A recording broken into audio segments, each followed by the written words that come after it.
Hey, what's up folks?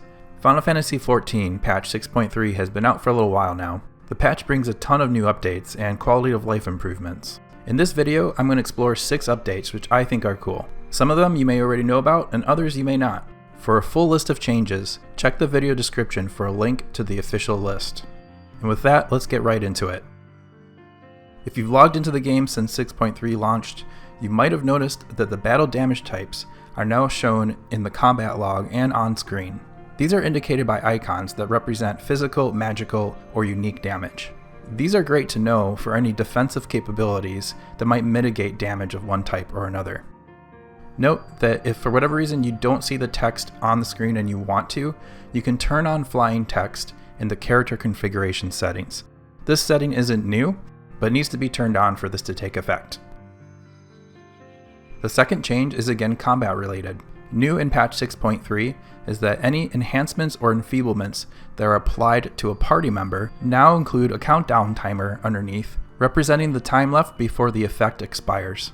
As a healer, I find this super useful as I can quickly see how long an effect such as regen or Medica 2 will last before I need to cast it again. In general, it makes it a little easier to make strategic choices if you can see how long the effects will last.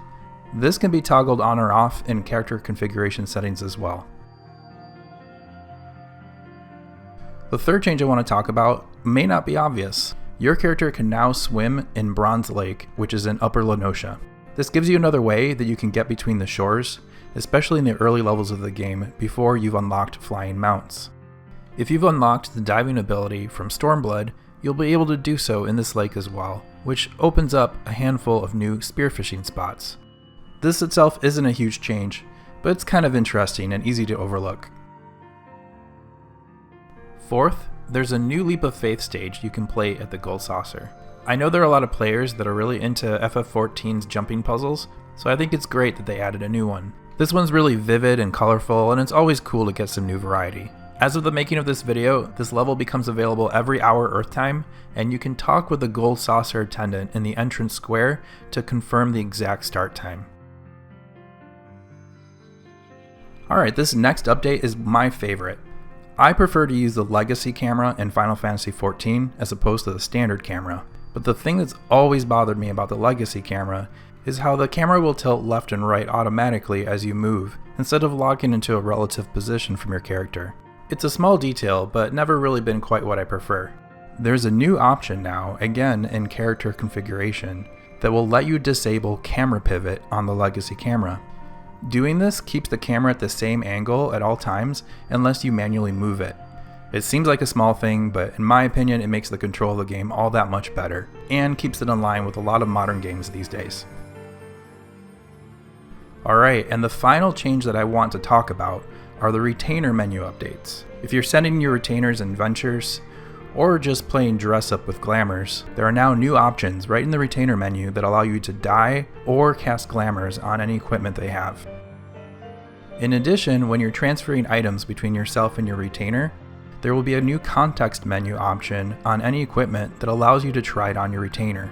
This isn't a part of the game that I've gotten into much, but my understanding is that for folks who do, this will be a really useful feature for them. Before, they would have to remove the retainer's equipment in order to make any changes, so I'm sure this will speed it up.